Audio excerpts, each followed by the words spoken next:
Cagayan de Oro fans napawaw sa galing ni Alyssa at ng kanyang mga tropa pagkatapos nilang walisin ang PLDT high-speed hitters at hanggang ngayon ay nananatili pa ring walang mansa ang kanilang stats sa PVL team standing sa loob ng 7 laban. Sino kayang kupunan ang makakapagbigay sa kanila ng unang talo sa conference na ito? Pero bago pa man ang lahat, huwag mo namang kalimutang mag-subscribe at i-spike ang notification bell para lagi kang updated sa mga volleyball ganap. Isang malupit na showdown ang natunghayan ng mga CDO fans sa bakbakan ng Creamline at PLDT sa loob ng 3 sets sa score na 25-23, 25-21 at 25-19 na panalo dahilan upang mas lalo nilang nakamit ang semifinals ng Premier Volleyball League All-Filipino Conference. Agresibong sinunggaban ng Cool Smashers ang mga unforced error ng high-speed hitter sa loob ng 1 oras at 34 na minutong engkwentro upang mapagtagumpayan ang kanilang ikapitong sunod na panalo sa harap ng maraming CDO fans sa Aquilino Pimentel Jr. International Convention Center. Sa umpisa pa lang ng laban talagang nag-iinit na ang bawat hampasan. Umabot pa sa sobrang intense ng bakbakan. Napuruhan si Kyle Negrito sa bandang kanang mata dahil sa lakas ng hampas ni Tubino habang siya ay nakadepensa sa net. Pero tuloy pa rin ang laban habang sina MG at Davison sagutan ng mga atake. Hanggang sa nahabol ng PLDT ang 4 points lead na kalamangan ng Creamline. Pero dahil sa crucial error na nagagawa ng PLDT dahilan upang mag-set point ang Creamline at sa isang over-receive ng PLDT dahilan upang masungkit ng Creamline ang unang set sa score na 23-25. Sa second set, di pa rin matatawaran ang mga depensa ng dalawang koponan. Halos walang lapagan ng bola sa sobrang intense ng long rallies. Dahil naging mahusay ang dalawang koponan sa floor defense at coverage dahilan upang mabuhay ang bola. Bagamat lamang man ang Creamline, pero nagawang makahabol ng PLDT at idikit ang score. Kaya ilang beses din nagtabla ang dalawang koponan hanggang sa maitabla ito ni Erica Santos sa isang off-the-block hit. Pero na monster block naman ito ni Valdez sa score na 21-23 at isang miscommunication naman dahilan upang masungkit muli ng Creamline ang second set sa score na 21-25. Talagang sa mga crucial error sa bandang dulo ng set kaya namamatayan ng momentum ang PLDT at nauunahan sila ng Creamline. Bagamat mas marami man ang depensa ng PLDT pero di pa rin ito sapat sa mga nagagawang attacking points ng Creamline.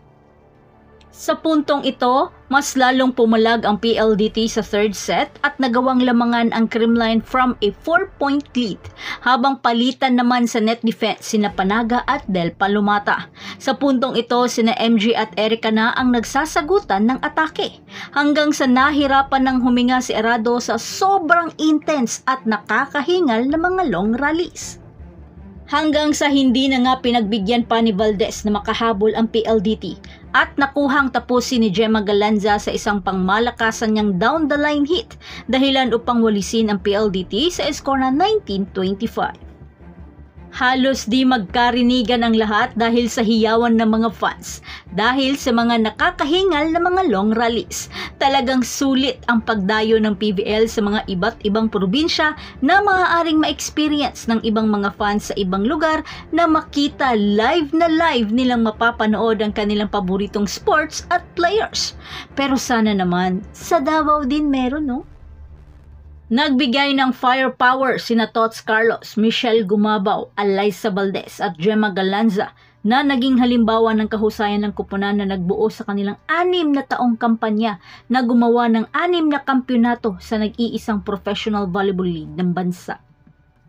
Kasama dyan ang kanilang biglaang pagkatalo laban sa Petrogas Angels sa unang conference, gayon din ang All-Filipino noong Marso. Bagamat obvious naman na pasok na sila sa semis, pero para sa elimination round, kailangan pa rin nilang talunin ang NX-led Chameleon sa November 23 na gaganapin sa Field Sports Arena. At ang mga huling laban naman ng Cool Smashers ay ang kupo ng Cherry Tigo, Akari Chargers at Galleries High Risers. Nangunguna na sa ngayon si Valdez para sa Creamline sa unang pagkakataon sa loob ng mahabang panahon. Nagtapos ito na may 13 points habang si Galanza ay umiscore ng 12 points at sina Gumabo at Carlos ay nagdagdag ng 10 at 4 na puntos. Sa napakaraming pagpipilian sa kanyang mga spikers, nagkaroon din ng kaunting problema ang playmaker na si Kyle Negrito sa pag-set up ng kanilang mga pag-atake na nagtapos na may 15 excellent set at nagkaroon rin ng 6 points. Kaya Mafe Galanza to the rescue.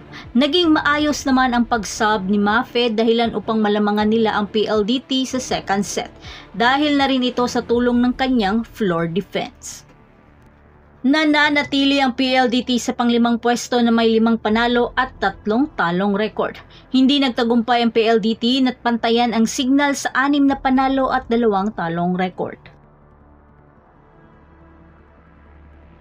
So that's it. Thanks for supporting this channel and please don't forget to like and subscribe and spike the notification bell para lagi kang updated sa mga volleyball ganap. And thanks for watching.